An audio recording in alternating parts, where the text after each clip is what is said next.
All right, Shalom.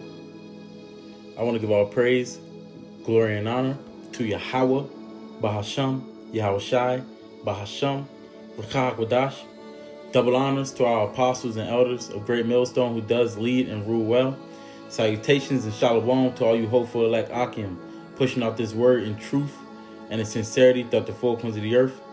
And sincere shalom also to you Akim and Aqua for listening and learning, preparing yourselves here in these last days unto the entire household of faith, fighting this good fight of faith. I want to say shalom to you too. This is your brother Daquar from the DC camp. Come back at you with another lesson. And I'm going to title this one, Lock In. All right, or Focus. Okay, as you can see on the screen, this is David Goggins. I don't know who the guy is in the middle. And you got Kobe Bryant. But these dudes is famous for their mentality towards their goal. Kobe with the Mamba mentality. He was pretty much obsessed. Oh, that just remind me of a scripture. But he was pretty much obsessed with getting better at basketball. And this guy, he transformed his whole body with like sheer determination, man. What is that scripture? And we have to take that same approach when it comes to this truth, man. In fact, let me start with this scripture. I'm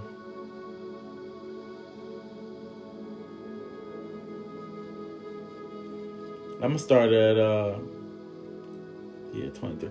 This is 1 Corinthians 9 and verse 23. It says, "And this I do for the gospel's sake, that I might be partaker thereof with you. Know ye not that they which run in a race run all, but one receiveth the prize? So run that ye may obtain. And every man that striveth for the mastery is temperate in all things. Now they do it to obtain a corruptible crown, but we an incorruptible. I therefore so run, not as uncertainly, so fight I, not as one that beateth the air, but I keep under my body and bring into subjection, lest by any means when I have preached to others I myself should be a castaway." Yeah, man, when I'm talking about locking in, you gotta pretty much focus on fighting the flesh, and feeding the spirit. You gotta pretty much lock into the work, the growing and learning in this ministry, being occupied in prophecies, watching, praying, fasting. In fact, let me look this thing up. Or I did look it up. I don't know why it's still black. But when you go to Google and they got the AI overview, now the specific one that we're looking for is 3. A state of focus or determination. It says in sports or other situations, locked in can mean being fully focused and determined to achieve a goal. Let me see. All right. Now this one says locked in modern slang often refers to a state of deep concentration and focus, especially on a task or activity like a sport or video game. It's a way of expressing that someone is completely absorbed in their work and not easily distracted. All right. It says the phrase can be used to describe a mindset where someone is fully committed and dedicated to achieving a goal. All right. And that's what we ought to be in. If you listen to those, they be having like the motivational speeches, Or this is an exhortation or a motivation, Lord, as well, man. Type of video. But you listen to those things and it get your mind right for the day, man. And that's what we do. We we exhorting one another daily, man. We pushing each other. But we ought to be locked in. And this is not for no sport, man. This is for a crown of everlasting life. This is for it all. And unlike, some of them, they may be known as legends and over time that legend diminishes, someone else is replacing. Look, we not going to have that, man. Our names is going to be etched in history forever, and we're going to be living legends. We're going to be actual living legends. Let me see. Let me do that. So let's keep going. Well, actually, let me start at where I was going to start from, But those scriptures popped in my mind as we started.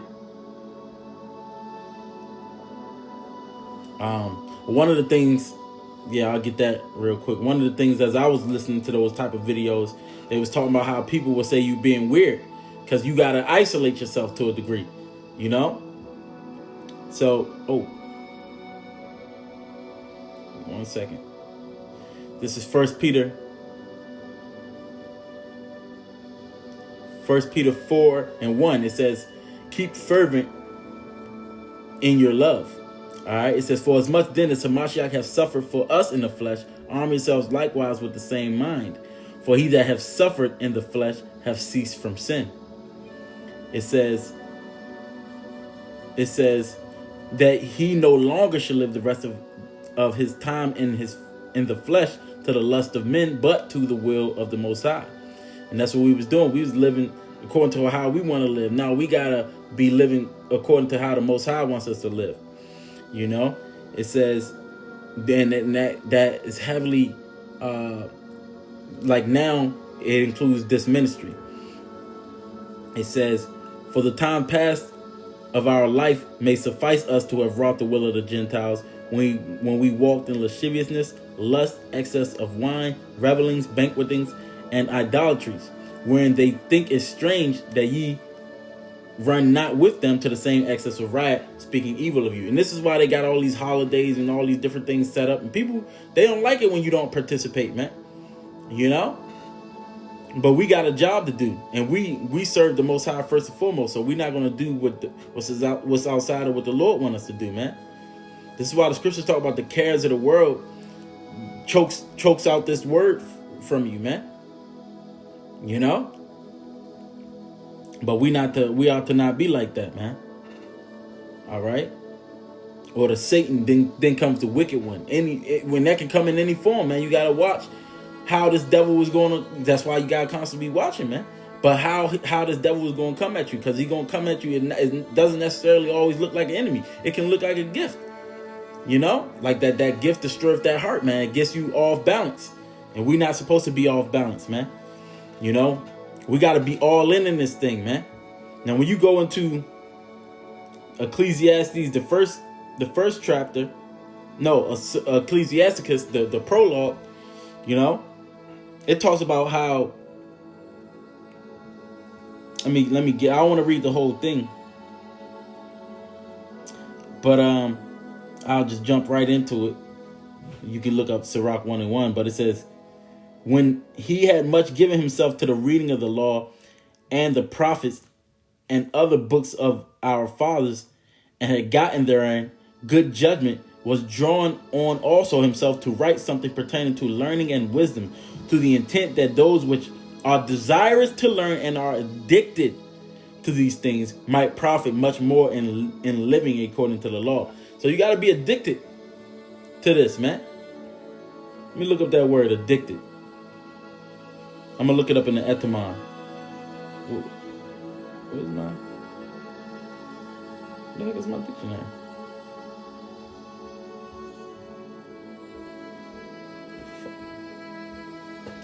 Oh, here we go. I'm tripping. The word addicted, it says delivered over, dependent, and we are dependent upon this. It says self-addicted, the notion of give over or award oneself to someone or some practice. All right, so we're giving ourselves to this, man. We've counted the cost. We've been fully persuaded, man. And we must be exceptional. In order to be in the 144,000, you got to be exceptional, man. You got to be the cream of the crop. And that's going to require consistency, man. Okay? Now, a focused mind, man. Like I said, when I was watching videos, it talks about what you can achieve when you just focus, focus on a particular goal. A focused mind can achieve incredible things, man. If you unfocus, if your attention is divided, you might miss these things, man. So you need the ability to concentrate on a goal with determination, which is one of the 3 Ds the Raj Kassab talks about, And that can make you unstoppable in your pursuit, man. Remember, Satan, he's trying to throw you off course, but he can't take this faith that you have within you from you, man. But he can do different things that'll want you to give it up, you know. Remember, they sold they found this treasure and sold all that he had, man. You know. What's that?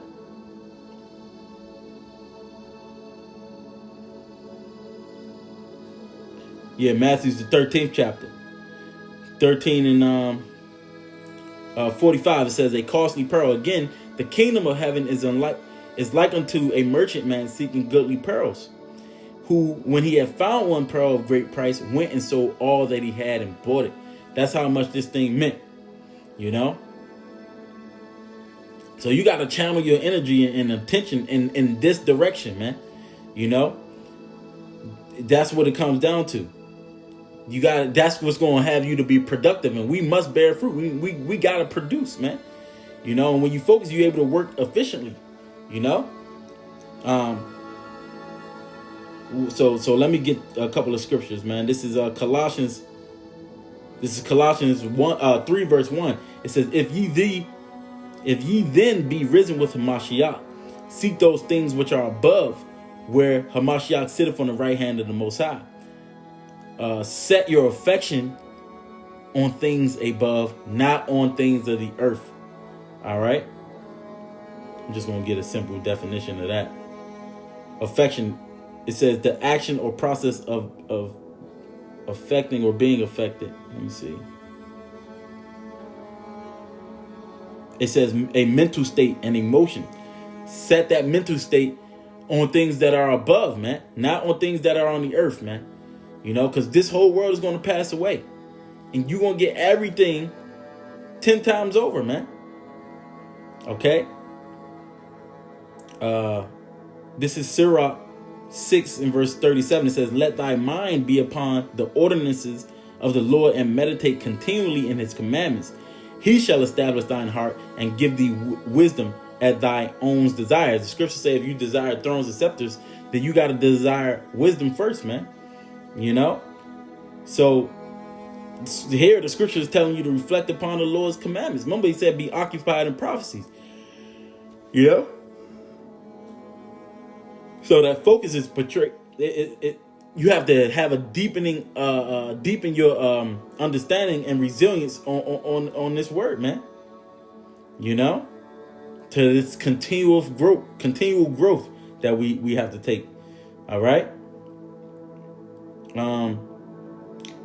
This is Proverbs 4 verse 25. It says, let thine eyes look right on, and let thine eyelids look straight before thee. Ponder the path of thy feet, and let all thy ways be established. Turn not to the right hand, nor to the left. Remove thy foot from evil. Okay? So, you got to, again, this is talking about your attention, man. You know? So you got to give careful thought to the paths of your feet, man. In all your ways, man. Direct your ways in the Lord. You know? Trust in the Lord, and he shall direct your paths, man. Okay? So, looking straight ahead, man, you got to keep that clear focus and prevent these different distractions and diversions from your life, man. Okay? Matthew 6 and 33, it says, but seek ye first the kingdom of the Most High and his righteousness, and all these things shall be added unto you. Once you do this, then that's where everything else flows from, man. You know? So if you focus on what the Most High, the will of the Most High, what he wants you to do, you know, and you prioritize them, then you're going to see all the blessings and things going to come from it, man. You see?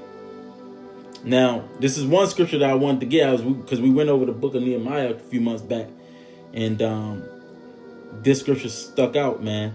This is Nehemiah 6 and verse 3. It says, and I sent messengers into them, saying, I am doing a great work, so that I cannot come down. Why should the work cease while I leave it and come down to you? Yet they sent unto me 4 times after this sort, and I answered them the same manner. Now these enemies, they was trying to get him distracted from building that wall, you know. building up Yahshua, which we building up, man. So you got the vocabs, you got all these different things. Like I said, it may be a woman, it may be a job, it may be a child, whatever it may be. You got to be that focused, man, on this, man. You know. So he resisted those distractions, man, knowing his purpose was aligned with the Most High's intention, man. You know, and his success was built on building that wall was built on that unwavering focus that he displayed, man. You know. So despite repeated attempts from those enemies, his opponents, to distract him, he stayed on his mission. He stayed the course, man. You know, and that showed how committed he was to his purpose. And that's what we got to do. We can't be sidetracked by external pressures and interruptions, man. You know, of course, you got to make time for it, but this comes first. Okay. As this, that made me, like, are we doing, like the scripture says this, I'll just get it. This is Ephesians 6. And, I'm gonna start at 10. The point is in 13. It says, "Finally, my brethren, be strong in the Lord and in the power of his might. Put on the whole armor of the Most High, that ye may be able to stand against the wiles of the devil. For we," it says, "For we." Let me see. Shit, Salakia. It says, "For we wrestle not against flesh and blood, but against principalities, against powers, against the rulers of darkness of this world, against spiritual wickedness in high places." It says, and here's the point: "Wherefore take unto you the whole armor of the Most High, that ye may be able to withstand in the evil day, and having done all to stand."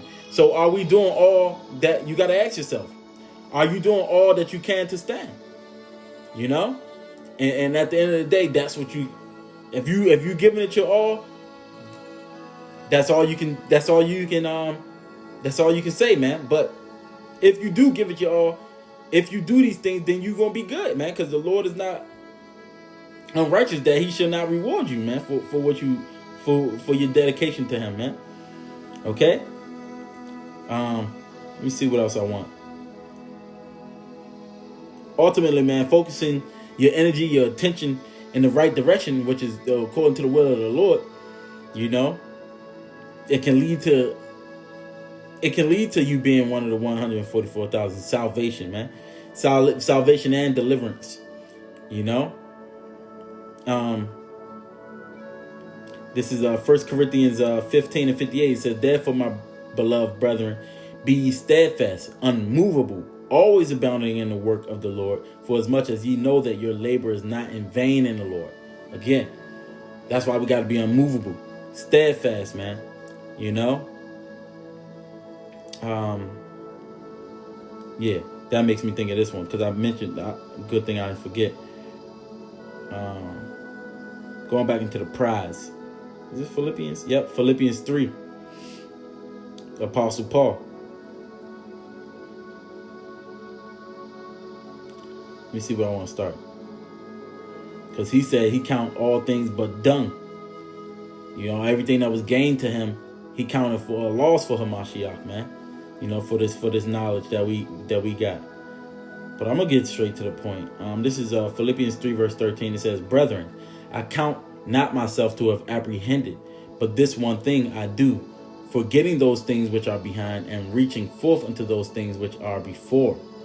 I press toward the mark for the prize," there go that prize again, "of the high calling of the Most High in Hamashiach Yahushua." All right, let me see. Get that word prize since we got that twice. Sorry, can't hear it. G 1017. But I buy on. And it says, "The award to the victor in the game, a prize," metaphor of the heavenly reward for Christian character. You know what that means. All right, so that's what we're gonna get.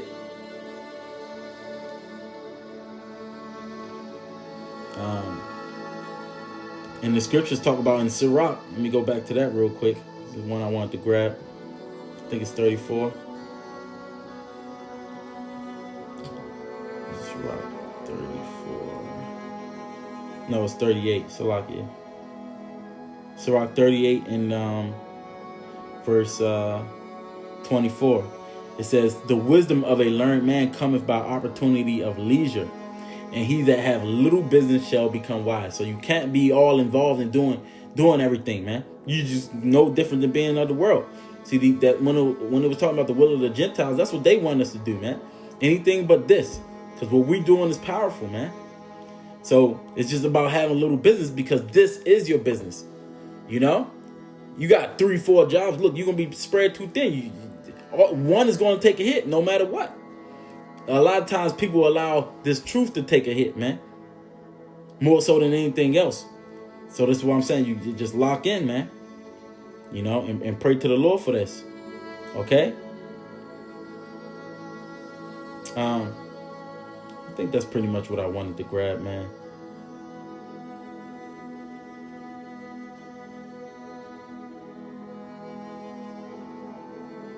Yeah. You know, the rest of my notes was just, you know, tips on how to, you know, how to stay locked in, man. You know, coming up with a routine, setting goals. Like I said, limit multitasking, you know, time management, things like that, you know, prioritizing. So, you know, that's pretty much it though, man. I just wanted to make that, you know, quick lesson, you know, lock in, man, and focus. You know, focus on this, man, and then great things is going to come. Imagine if we, you know, put all our effort into this, how it can become, man. You know, how much this thing is going to, how bright that light is going to shine, if you will, man. You know, so that's pretty much it. Lord's willing, it was edifying. To the next lesson, I'm going to give all praise, glory, and honor to Yahweh Bahasham, Yahushai Bahasham, Rakakodash. And to the next one, I want to say Shalom.